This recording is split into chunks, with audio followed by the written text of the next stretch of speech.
So we are going now to listen to Léonie de Jonge, désolé. She's professor of research on far-right extremism at the Institute for Research on Far-Right Extremism at the University of Tübingen. And she's going to present a talk whose title is From Normalization to Transnational Coordination, How the Far-Right Undermines Liberal Democracy. So you have the floor. Thank you very much. Can you hear me all right? Perfect. Yeah, so I think I'm a little bit the odd one out in the sense that I'm a political scientist by training. Can you put up the microphone? Yeah, that's better. How's that? Yeah. Okay, cool, thanks. Yeah, so I was saying I'm a little bit the odd one out in that I'm not a legal scholar, but a political scientist by training, and my research focuses on far-right extremism. So I'm a professor of research on far-right extremism. I always say that, not a professor of far-right extremism.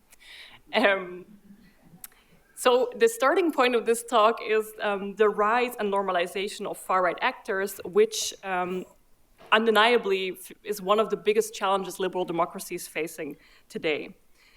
Early research has focused very much on what I call big P politics, so parties, parliaments, politicians, what's happening in the electoral arena, also within national contexts, but we are now seeing more and more evidence that the far right is operating at a transnational level, not just as an isolated actor, but as a collective or a network of actors that also coordinate. So those are parties, those are networks. We already talked a little bit about the think tanks and the publishing houses behind this.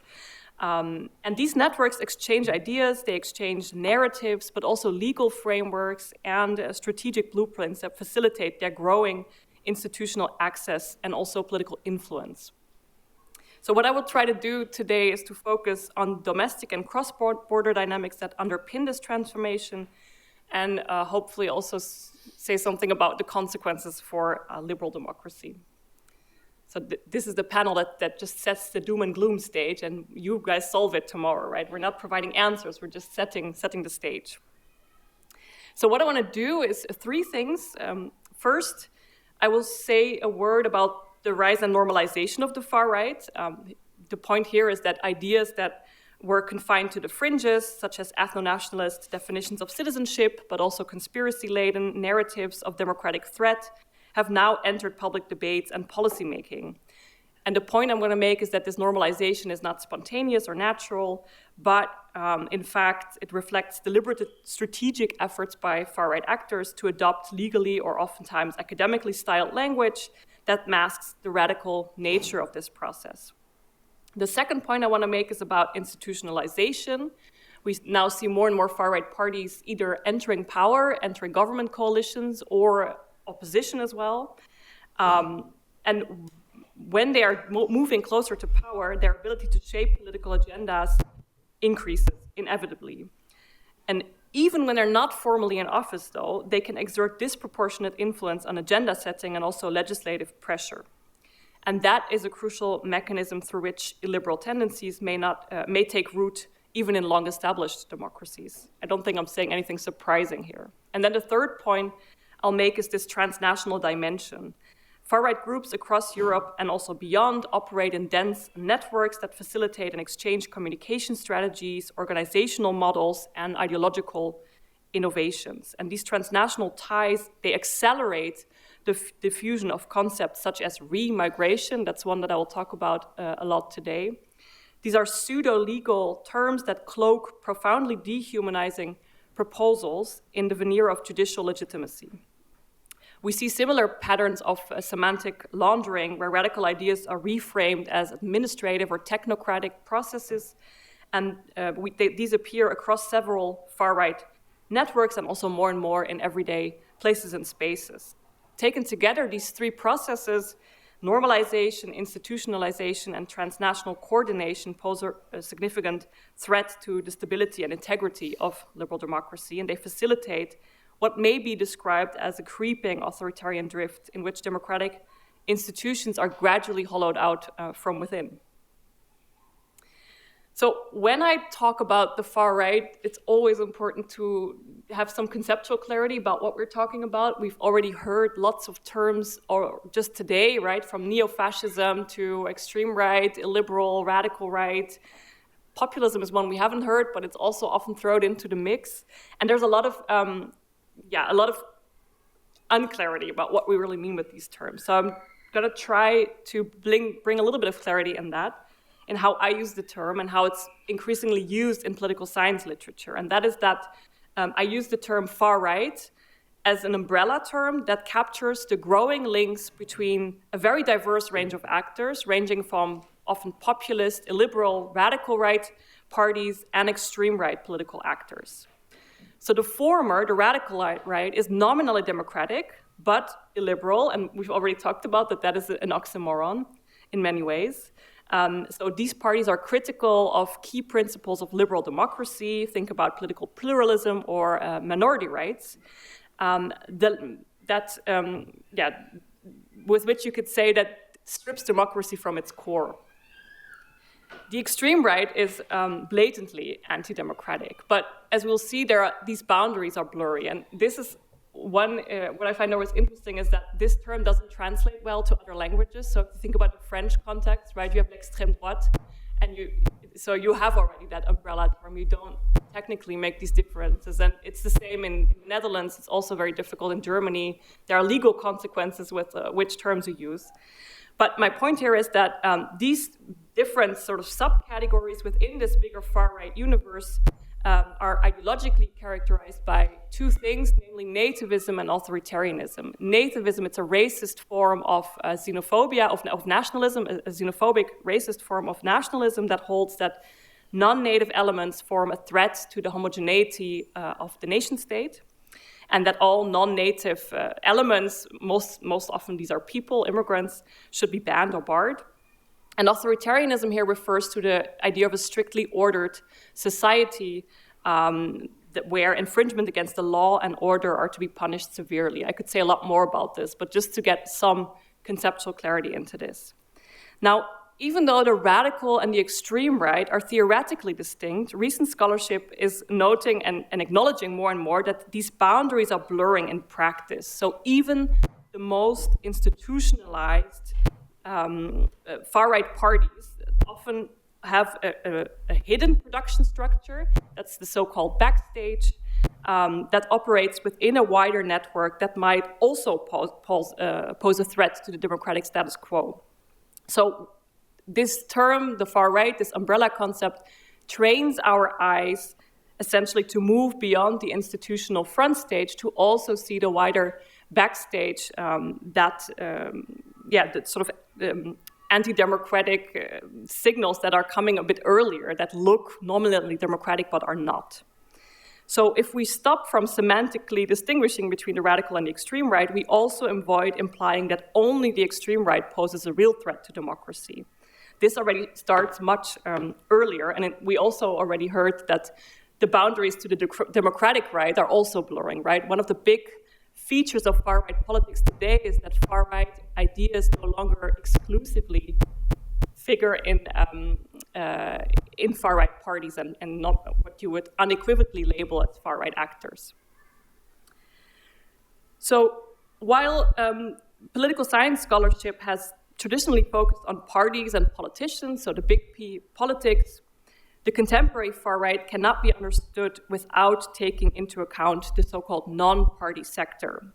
And this sector comprises a very wide range of actors, interest groups, online media ecosystems, influencers, fashion labels, music groups, publishing houses, you name it. And this ecosystem plays a big role in the normalization. And maybe here two parties that are very emblematic of these shifting boundaries are the AfD in Germany and Forum for Democracy in the Netherlands, where you see they have a front stage, a partisan front stage, but then they have very strong ties and also blatant, so they don't even make much effort to hide their ties to the bigger far-right ecosystem, the publishing houses, the intellectual, pseudo-intellectual think tanks, and so forth. Okay, I now move to the first main point I want to make, which is about normalization. So when we talk about normalization, we talk about far-right ideas becoming increasingly present in everyday places and spaces and also tolerated. So this is a process, it's a gradual process, and it's crucial to understand the growth because the far-right needs this to rally support and mobilize. And it wins from minimizing the likelihood that the bigger public will sound the alarm bells. In general, normalization refers to the various ways in which certain ideas, expressions, and behaviors that were once ruled out as illegitimate have become socially acceptable by the general public. It's a non-linear process that involves the introduction of new norms and the gradual eradication of old ones through the legitimation of a new normative order, down to acceptance of what was once deemed unacceptable or deviant as acceptable patterns and ways of doing and thinking. While the slow evolution of norms and values over time can happen organically, what we're seeing with the far right, so this very rapid normalization of the far right and far right ideas is by no means natural or organic. It's not a natural process. We have different agents that drive this process. On the one hand, it's the so-called mainstream elites, so politicians often of center-right parties, as well as the media. They play a huge role in setting these boundaries and shifting what's considered normal. And on the other hand, there is the far right itself that proactively pursues a strategy of aggressive normalization. And this works a bit in tandem to the French strategy of dédiabolisation, what we're seeing in Germany and in the Netherlands. It's a very much an opposite strategy of very aggressive normalization, of flooding the public domain with terms like remigration, using them over and over again so that they will become normal. And this is a strategy that the far right is quite open about. That brings me to the second part, which is this point about institutionalization. So the far right is moving closer to power and in many cases also into positions of power, either in government, sometimes in opposition, but even when they're not in power, they exert influence. And I want to show that using this term remigration. In recent years, the term remigration has increasingly appeared in national political debates across several European countries. It's in its most literal and administrative sense, the term refers to voluntary return of migrants to their countries of origin. But in far-right milieus, remigration functions as a euphemistic policy frame that denotes a large-scale removal of people with a migration background, including also individuals with permanent resident status, and in some cases also naturalized citizens. Now, where does this term come from? You see here Martin Sellner, head of the identitarian movement, the Austrian branch of it, who's a very big figure in this bigger far-right ecosystem, who's written books on remigration and has coined it, well, he hasn't coined the term, but he's been very fundamental in making this term mainstream. And we see that over the past decade, there has been this pan-European transnational identitarian movement that is a very closely coordinated network of activists and organizations, and that play a role in aggressively spreading and normalizing this term as a core concept. It's framed as a direct policy response to what they call the Islamization of Europe, which is based on the Great Replacement conspiracy myth, both of which figure prominently in this movement. The movement's ideological worldview is structured around the claim that immigration poses an existential threat to European civilization, and these concerns are linked to this Great Replacement conspiracy where elites are purposely bringing in immigrants to replace indigenous, implicitly white Europeans. And while this narrative has deep roots in far-right thought, its contemporary articulation relies heavily on strategic rebranding of overtly racist claims.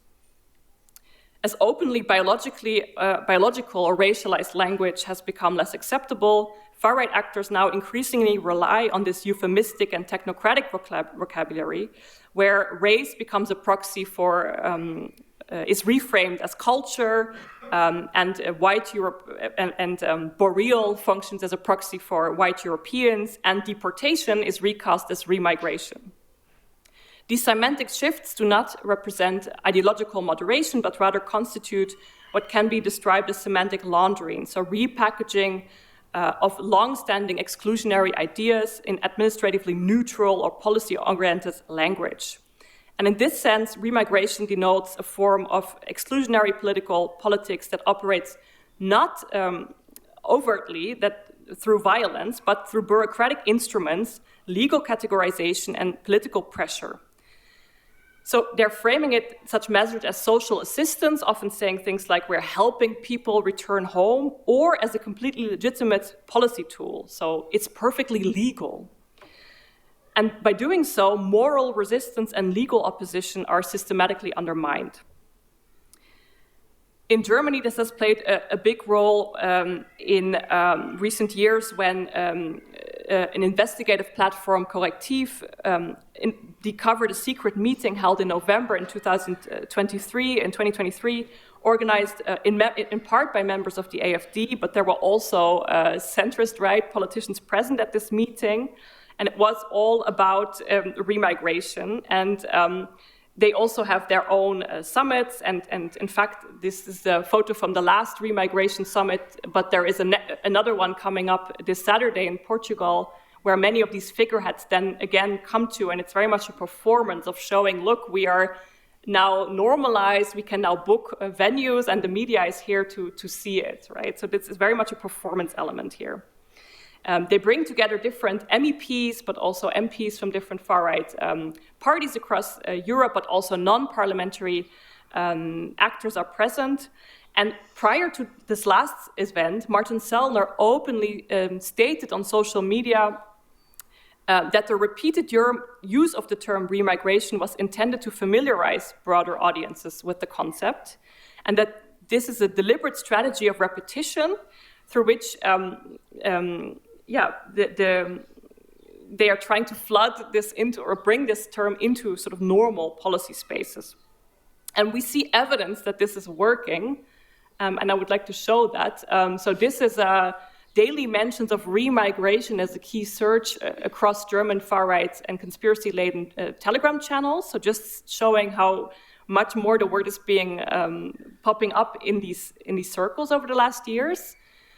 And then here we have Dries van Langenhoven, who long was an MP for the Vlaams Belang, but now no longer, but still a very active figure in this transnational far-right movement, where he tweets, where he basically celebrates that they made remigration mainstream, they shifted the overtone window, and that now the next step is coming, which is to set it into policy and policy proposals. And that's when they will need the parliamentary actors, right? That's when they will need the parliamentary arena. So it sort of slowly originated in these transnational policy spaces and far-right circles, and then it cycles through into policy. And the Dutch case is very illustrative of this. So in the Netherlands, I often go to conferences, and it used to be that the Netherlands did not have any far-right parties until around 2000, and now we have many. We have, in fact, in the last, at least 4, but there are more, but 4 that participate in elections. So there's competition within far-right parties in the Netherlands, different shades of brown, you could say. And these were parties participating in the 2025 elections, and all of these had the term remigration in their party program, so in their policy program. All of them had used it, and that wasn't the case before. So you see it's like cycling into party programs. So in fact, and one party that's particularly explicit is Forum for Democracy, so FVD. They used it 17 times in their manifesto. They've recently had a leadership change, so now a young woman is leading, and she will also be speaking at the Remigration Summit in Porto on Saturday. You can see here a little bit what they want with this goal. So they're very explicit in referring to remigration to halt naturalization, also offer financial incentives to migrants to return, and selective admission policies based on economic utility. So the case illustrates how ideas developed and articulated within transnational activist networks are introduced into national political contexts through interactions between extra-parliamentary actors and the institutionalized far right. And that brings me to my final part, which is on this transnational coordination. So the growing prominence of the term remigration in institutional political contexts illustrates how transnational far-right networks operate as incubators for ideational innovation and semantic reframing, which then subsequently feeds into national political discourse. So these transnational networks function as sites of ideational production and discursive experimentation, generating policy frames that are subsequently translated into national political agendas by parties, politicians, but also affiliated media actors. And that's part of the new right strategy of metapolitics. I don't like this term new right, but because there's nothing new about it, it's just a reframing. But Alain de Benoist, one of the most prominent theorists of metapolitics within this Nouvelle Droite, stressed that, and I quote, "characteristic features of society in which we live depend in the end very little on the political and institutional game." So this orientation assigns strategic primacy to non-party actors such as think tanks, whose role it is to shape cultural conditions under which political outcomes become possible. And as de Benoist argues, and I cite again, none of the major changes during the last century have been brought about by party activities or by government policies. Instead, the ideas and theories produced and disseminated by such actors set powers in motion, often unnoticed. End of quote. So, to conclude, the growing prominence of remigration is just one of many illustrations of how contemporary far-right actors do not operate solely at the margins of democratic policies, but also increasingly shape mainstream discourses through interconnected processes of normalization, institutionalization, and transnational coordination. These developments are not spontaneous or neutral. They reflect deliberate meta-political strategies aimed at transforming cultural and discursive boundaries of what can be publicly said, debated, and ultimately implemented. I think these intertwined processes pose significant risks for the stability and integrity of liberal democracies. They facilitate a creeping authoritarian drift in which democratic institutions and norms are not dismantled through sudden rupture, but gradually hollowed out from within through the normalization of exclusionary discourse, the legitimation of illiberal policy ideas, and also the redefinition of democratic boundaries themselves. And that, of course, begs the question how to intervene. I'll end on a cliffhanger because that's for us to debate and for my colleagues tomorrow to solve. Thanks.